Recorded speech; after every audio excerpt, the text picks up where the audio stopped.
வணக்கம். பாலிமர் நியூஸில் பார்த்தேன். வீட்டில் வந்து குவியும் நாய்கள், பொதுமக்கள் அச்சம் அப்படின்னு ஏதோ சொல்கிறாங்க. நான் என்ன சொல்கிறேன், ஒரு அப்படி பொதுமக்களுக்கு தொந்தரவாக இருக்குன்னா அவங்க எல்லாருமே என்ன செய்யணும், அந்த வீட்டில் வச்சு வளர்க்குறாங்களோ அவங்கள குறை சொல்லக்கூடாது, கவர்மெண்ட்டை சொல்லணும். ஏன்னா அந்த ஸ்ட்ரீட் டாகுக்கும் அவங்க தான் பொறுப்பு.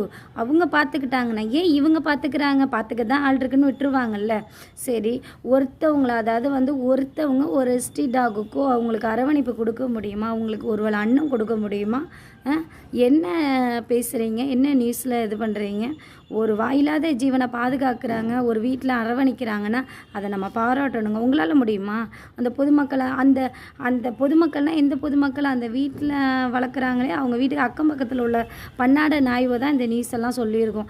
அந்த நாய்வை ஒரு ஸ்ட்ரீட் டாகுக்கு சாப்பாடு வைக்க முடியுமா? சொல்லுங்கள். எதுவுமே மனிதாபிமானத்தோடு இருங்க. ஸ்ட்ரீட் டாகுக்கு கவர்மெண்ட்டு பொறுப்பெடுத்துக்கணும். கவர்மெண்ட்டு பொறுப்பெடுத்துக்கலாம். பொதுமக்கள் சில பேர் மனிதாபிமானத்தோடு உள்ளவங்க கண்டிப்பாக அதை பார்த்துக்க தான் செய்வாங்க.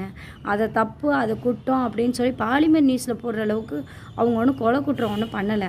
அதாவது ஸ்ட்ரீட் டாகுக்கு அரவணைப்பு கொடுக்குறாங்க, அன்னம் கொடுக்குறாங்க, அவங்க வீடை சுற்றி அதுக்கு நிழல் கொடுக்குறாங்க, அதுக்கு தண்ணிக்கு தேவையான அளவுக்கு தண்ணி கொடுக்குறாங்க, அதுக்கு தேவையான அளவுக்கு ட்ரீட்மெண்ட் கொடுக்குறாங்க. ஒரு நாதாரி நாயால் அதை செய்ய முடியுமா? சொல்லுங்கள். எவனுக்கு போக்கெடுத்தவன் தான் அந்த மாதிரி பேசிட்டு திரிவான். என்னை கேட்டால் என்னோடய கருத்து இதுதான். ஒரு வாயில் அதை ஜீவான் கவர்மெண்ட்டு பொறுப்பெடுத்துக்கணும். கருத்தறியாது அங்கனுக்கு எங்கன்னு பண்ணணும். எவ்வளோக்கா சம்பாதிக்கிறாங்க? ஒயின் ஷாப்பில் சம்பாதிக்கிறாங்க. அந்த வருமானம், பொதுமக்கள் வருமானம், இதெல்லாம் என்ன பண்ணுறாங்க? ஸ்ட்ரீட் டாகுக்கு பாதுகாப்பு கொடுக்க வேண்டியது தானே. மனிதன் உழைச்சி சம்பாரித்து சாப்பிட்டுக்குவான். வாயில்லைன்னா பசி கூட பிச்சை எடுத்து கூட தின்னுக்கும். அந்த வாயில்லாத ஜீவன் என்ன செய்யும்?